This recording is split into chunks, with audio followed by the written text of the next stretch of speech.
Tandis que Galata appartient aux Génois, tout le pays situé derrière.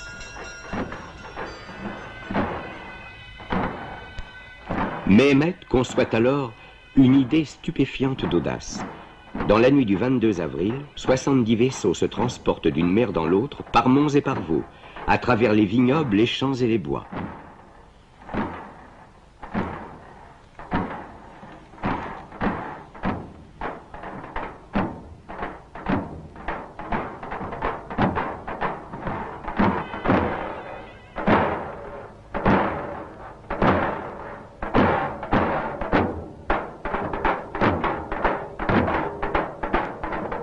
Ce trait de génie a livré au sultan et à son armée toute la Corne d'Or. Le côté faible de la ville se trouve menacé et le cordon déjà insuffisant des défenseurs encore bien élargi. On sort des églises les saintes icônes. Partout où une brèche s'ouvre dans les remparts, on accroche l'image d'un saint. Tous ces hommes voués à la mort se réunissent à... Quand l'aube commence déjà à blanchir, le sultan pousse le cri fatal. La ville est prise.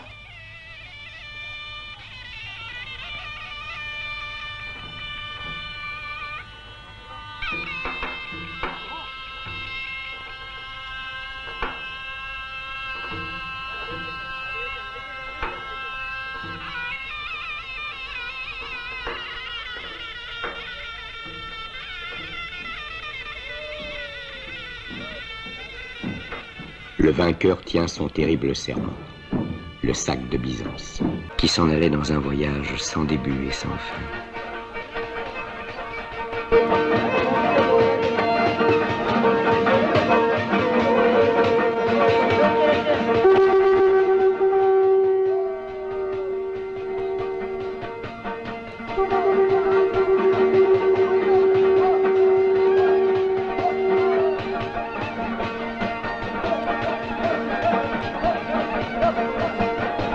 Plus secrète.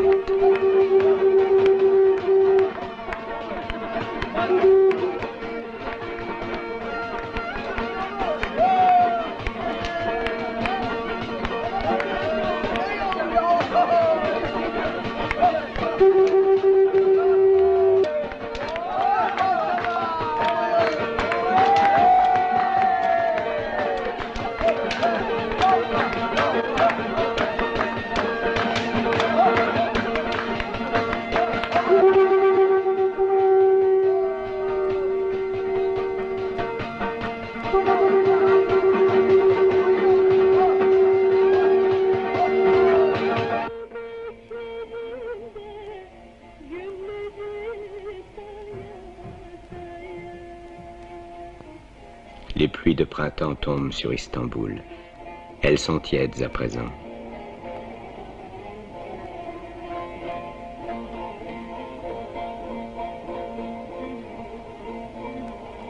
Il y a des villes où tu peux te balader un mois durant sans qu'elles finissent.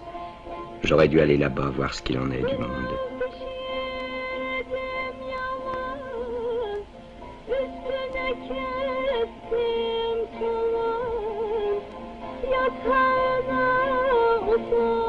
Qu'est-ce qu'il y en a des usines à Istanbul? Qu'est-ce qu'il y en a en Turquie? Qu'est-ce qu'il y en a dans le monde? Innombrables. Et combien d'hommes, combien se disent: si je ne trouve pas de travail, si je n'en ai pas, qui sait combien de chômeurs il y a dans le monde?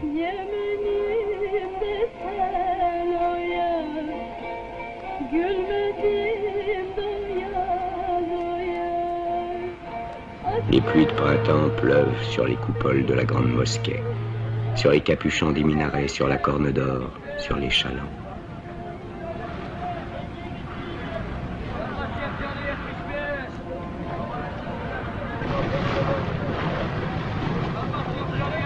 Les pluies de printemps tombent sur le marché aux poissons.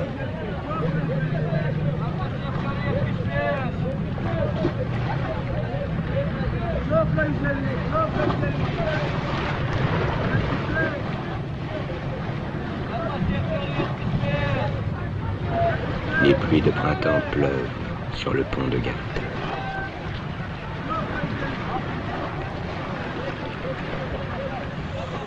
Je n'ai jamais reçu, sans rien donner en échange, d'argent de personne, sauf de mon grand-père les jours de fête.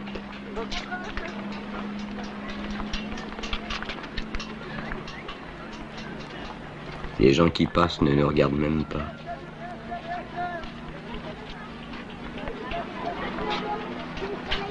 Il ne passe tout de même pas que des salauds sur ce pont.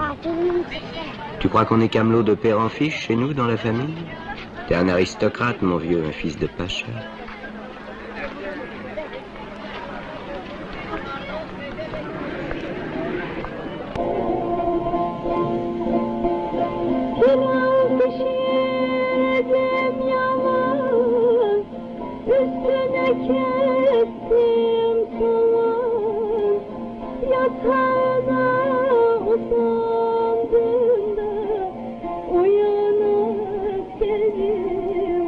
Une maison de bois moucharabiée. Une bise tiède gonfle les rideaux de tulle. La maison est silencieuse. À un virage quelque part, une voiture grince. Les rues sont désertes. C'est l'heure de la sieste.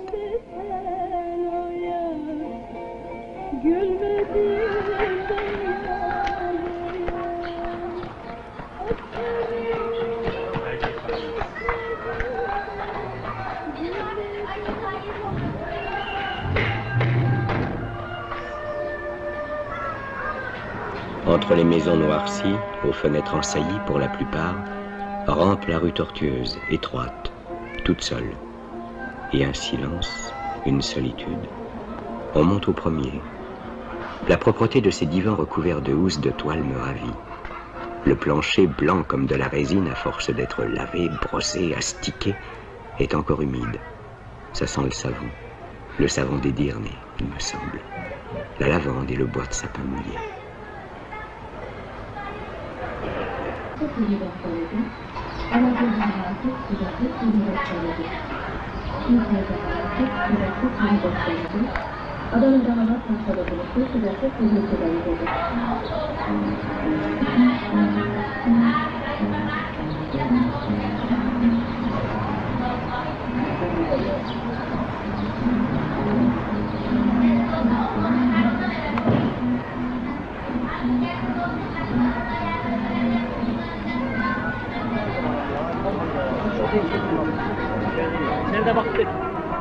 Je n'ai pas encore appris qu'il est un métier consistant à soupçonner tout le monde, que l'on ait pour cela des raisons ou non.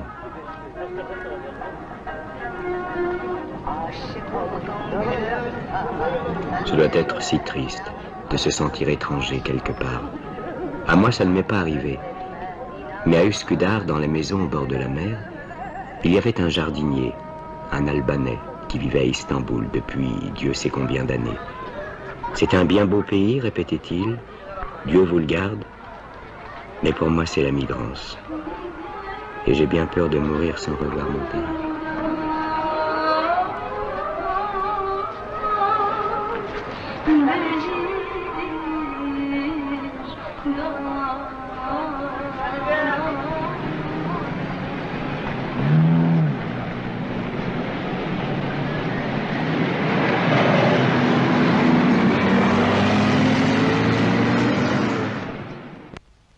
Maître Galip est célèbre pour les drôles de choses auxquelles il pense.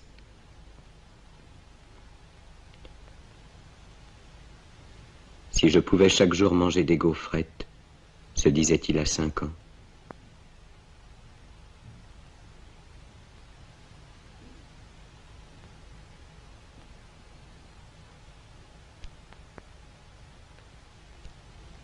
Si j'allais à l'école, se disait-il à 10 ans.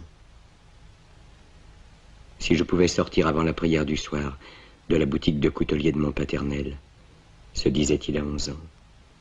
Si j'avais des souliers jaunes, si les filles me regardaient, se disait-il à 15 ans. Pourquoi mon père a-t-il fermé la boutique? L'usine, c'est bien différent de la boutique, se dit-il à 16 ans. Est-ce qu'ils vont augmenter ma paye? Se dit-il à 20 ans. Mon père est mort à 50 ans. Est-ce que je vais mourir si tôt, moi aussi? Se dit-il quand il avait 21 ans.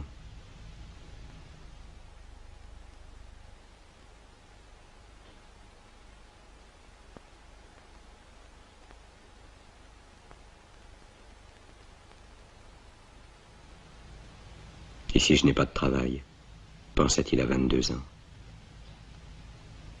Et si je n'ai pas de travail, pensa-t-il à 23 ans.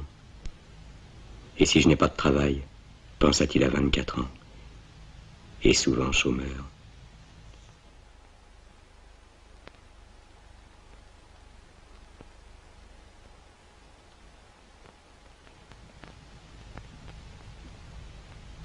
Jusqu'à l'âge de 50 ans, il se dit, et si je ne trouve pas de travail?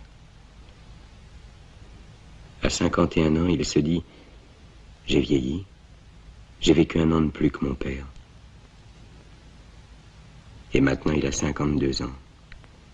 Il est chômeur. Et en ce moment, il s'est laissé prendre par la plus bizarre des idées.